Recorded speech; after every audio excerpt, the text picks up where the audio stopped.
Hi friends, welcome to another edition of First Chapter Friday. I hope you liked the last book I read, which was Shine On Luz Feliz. This Friday we'll be reading a new book titled Barakah Beats by Maleeha Siddiqui. I hope I said her name right.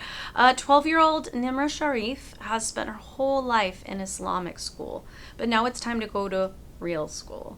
Nimra's nervous, but as long as she has Jenna, her best friend who already goes to public school, she figures she can take on just about anything. Unfortunately, middle school is hard. The teachers are mean, the schedule is confusing, and Jenna starts giving hijab-wearing Nimra the cold shoulder around the other kids. Desperate to fit in and get back in Jenna's good graces, Nimra accepts an invitation to join the school's popular 8th grade boy band, Barakah Beats. The only problem is Nimra was taught that music isn't allowed in Islam, and she knows her parents would be disappointed if they found out. So she devises a simple plan. Join the band, win Jenna back, then quietly drop out before her parents find out. Sounds easy, right? Not so much. So we're going to get into the first chapter of this book. Chapter 1. Today's a big day for me. It's my Amin. My family and I are celebrating me finishing my study of the Quran, and it looks like everyone in Northern Virginia was on the guest list. There are more than 100 people in the banquet hall, all wearing nice suits or formal shawl-wear kameez. My best friend, Jenna Birdie, sticks out like a sore thumb with her white blonde hair and periwinkle halter dress, especially next to me in my fancy green lehenga, which is basically a full-length embroidered skirt. But I'm glad she's here. I need the moral support. Just how many people did you invite? Jenna whispers in my ear after the 10th person comes over to say salam and hand me an envelope full of money. They can't all be your family. No, just half of them, I say. Jenna's jaw drops. When I finally have some space, I pick up the poofy skirt of my lehenga and we escape across the room to Mama and Baba, who are fiddling with a microphone on stage. Must be a big deal, Jenna says, looking around. Reading the Quran, I mean? I didn't just read the Quran, I memorized it by heart, making me a hafiza, someone who has completed the hifz. And it is a big deal. That's why Mama and Baba wanted everyone to be here. Jenna's leaving for a 2-week tour of the UAE tomorrow, so she came this close to missing out. I'm glad she could make it. Jenna rarely gets to see the Pakistani Muslim side of my life, even though we've been friends since we were 4. We met at the park back when both of our moms stayed home. Jenna asked if I wanted to be a superhero with her. Together, we saved the park from certain doom, and that was that. We were friends for life. We had tons of play dates, and because we're neighbors, when Mrs. Birdie went back to work, Jenna would always come over after school until one of her parents picked her up. We used to talk about how we wished we went to the same school.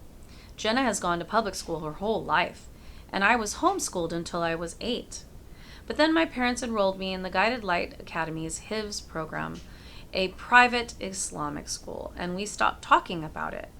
It's not like it affected my friendship with Jenna anyway. I mean, come on. She gave me a Spider-Man sketchbook as a gift today. That's art and Tom Holland in one. You really can't know me better than that. On stage, Mama and Baba have to stop what they're doing to greet guests. Mama looks as uncomfortable as I feel in my heavy lehenga. She's not a fan of huge parties, and she's never been good at hiding it. I meet her eyes, and she makes a silent, choking face. Yes, Nimra graduated with top jaw weed in her class. I overhear Baba say proudly to a man standing next to him. Baba's a hafiz, too. He doesn't mention that I ranked first out of only 3 girls, but I let him have his moment. Here, Mama. I give her the envelopes I collected. You're just going to hand over all that money? Jenna squeals. It's yours. You earned it. No, honey, says Mama. In Islam, kids pay the party bill. Judging by her reaction, I don't think Jenna gets the joke. 4 years of hard work, Nimmy, Baba says, coming over to us. He hugs me to his side. It paid off, didn't it? Couldn't have done it without you, I say. I'll never forget how you helped me get through the Surah al-Baqarah.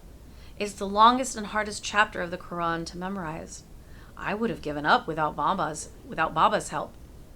Nimra, please don't make him cry, says Mama. He was getting emotional last night and this morning too. I was not, Baba sputters. Well, only a little. By the way, Rima and Hannah can't make it, Mama says. Rima's mom texted to tell me the kids are sick and Hannah's family ended up going to a funeral. Okay. Rima and Hannah are the two other girls I did hifz with. I feel bad that they aren't going to be here, but I'm a lot closer to Jenna than either of them. They're not my best friends. I'm kind of happy that I don't have to share my time with Jenna before she leaves. She's been busy with volleyball camp all summer and I barely get to see her anymore. Nano appears at the stage with us. She's an older version of Mama, just slightly wrinklier, but I wouldn't tell her that. My grandmother loves when people think I'm her daughter. Mariam, what's taking so long? She asks. We need to get on with the program so the food can be served. It's rude to keep delaying. I'm still working on it, Mama, my mom says exasperatedly. It hasn't been 5 minutes since the last time you asked. Mama's whole body tenses as she swats the microphone with her palm like it'll magically fix itself. I pull on Nano's hand, refusing to let them argue.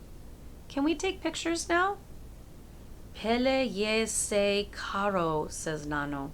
She bends down to pull at my lehenga's waist until it feels like I have a wedgie and straightens my hijab. There. Now let's go. Jenna can come too. I stand through picture after picture with my aunts, uncles, cousins, parents, and grandparents. It hurts to keep smiling, and I'm definitely going to have blisters on my feet. Just when I think it's never going to be over, Baba's voice booms through the speakers. Testing 1, 2, assalamu alaikum.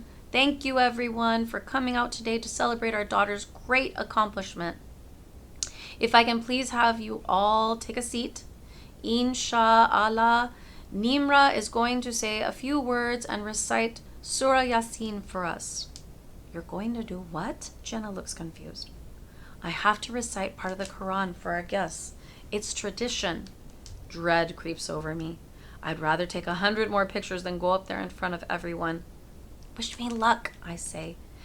And with a deep breath, I plaster on a fake smile and head back to the stage alone. Baba passes me the mic with a reassuring nod. Don't mess up, Nimra. Don't mess up at your own Amin. Everyone is watching.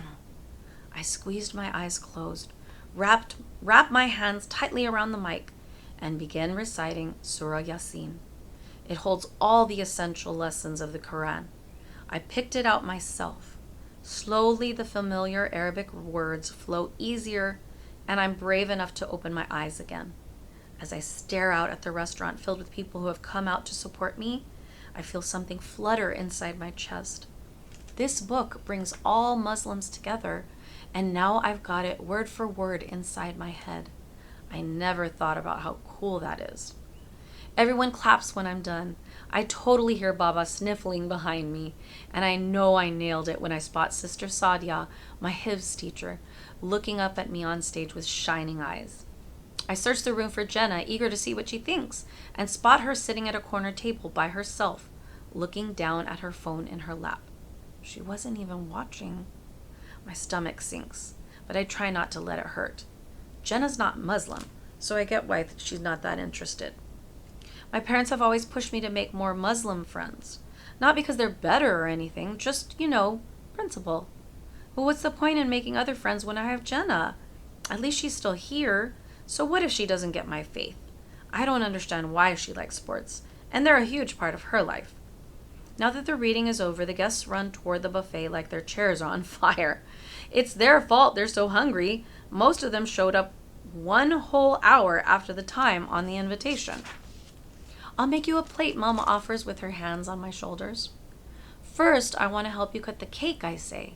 Baba ordered my favorite, fresh vanilla cream and strawberry, with the words, "Congratulations, Hafiza Nimra," written on top in green icing. I want a big piece of cake more than the biryani being served. It's not Nano's biryani, so it's not going to taste as good anyway. Jenna comes over to help too. She and I hand Mama and Nano plates and spoons as they cut up pieces of cake. I start making a rainbow pattern on the table with the napkins, and Jenna copies me. She sticks her finger in one slice and licks off the frosting. Then she tries to sneak attack a glob on my nose. I make giggle-gagging noises while fending her off. It's only then that I hear what Mama and Nano are talking about. "Did you see that article I sent you?" says Nano. "See how hot your field is right now? Companies are practically begging for people. Why did you go to college if you weren't going to use your degree?" "I really don't think this is the place to talk about it," Mama whispers. "Mariam, you have wasted so much of your life already. This business you two are starting is not as stable as a real job." Mama and Nano glare at each other. They're not even talking in Urdu. Jenna can understand every word. It's like we're invisible. "Besides," Nano continues, "Nimra doesn't need you to look after her anymore. She's 12. When she starts going to a real school, she'll catch up with all the other kids on her own." My eyes widen at hearing that. Does Nano think less of me because I go to Islamic school? But I just memorized the whole Quran. Girls rarely do that because most people think it's useless. Girls don't lead namaz or Taraweeh prayer during Ramadan like boys do either. But that only made me want to do hifz more. I wanted to stand out, be special. I don't feel very special right now. "Nimra will always need me, Mama, because I'm her mother," Mama fires back. "And as for my career, I will do what I think is best for me and my family. I don't care. Log kaya kaheng. What will people say?" Mama rebels against that phrase all the time. Signing me up for hifz was one way. Quitting her day job to raise me was another. My parents and grandparents don't often see eye to eye, and there have been a lot of fights since I was little about this bad choice or that wrong decision. Nano and Nana always want the opposite of what Mama and Baba want. My mom says it's because she grew up in America while her parents grew up in Pakistan. They raise Mama with a lot of cultural things she wants to change because they don't align with Islam's teachings. Mama thinks it's wrong that some people still follow culture over religion when Islam makes life easier in so many ways. "You think you know everything," Nano snaps. "For once, maybe you should consider what other people are trying to tell you is for your own good." Baba arrives with a full plate. Who's hungry? One look at Mama and Nano tells him what he just walked into, and his smile disappears in a wink. "Nimra, why don't you and Jenna go get food and sit down?" he asks. "I'll take over here." Jenna's more than happy to escape the awkward situation. I almost drop a plate as she drags me away by the elbow. "Phew, that was close," Jenna says, mock wiping sweat from her forehead. "They always do this," I huff under my breath. "They never stop, not even today. Adults ruin everything." Jenna puts her arm around my shoulders. "Hey, come on, it's your big day, cheer up." But I'm too busy watching my parents and grandmother argue quietly near the cake, which I don't even want anymore. I wish I had my sketch pad and pencil right now. I'd find some peace and quiet and forget all about them fighting. "How come you never tell them to stop?" Jenna asks. "What's the point?" I say quietly. "They won't listen." I love both my parents and grandparents a ton, but I can't stand them when they're in the same room together. They're like Thor and Loki. Deep down they care about one another. They're a pain in the neck most of the time. It hurts the most when they fight about me, which happens a lot. I tell myself not to butt in. Not like I can anyways. I always freeze up. So instead, I take it all out on paper. I've drawn some pretty good pictures while I cried. "Nimra," Jenna says, likely shaking me. "Don't be upset. I got your back." She holds up her fist like she's ready to punch somebody. I crack a tiny smile despite myself, which is something no one else can make me do at times like this. "Hey, what if I asked my parents if I could sleep over at your place tonight?" Jenna asks. "I don't have to wake up early because our flight's not till tomorrow night. We can watch Infinity War." Jenna and I have watched the Avengers movies at least 100 times.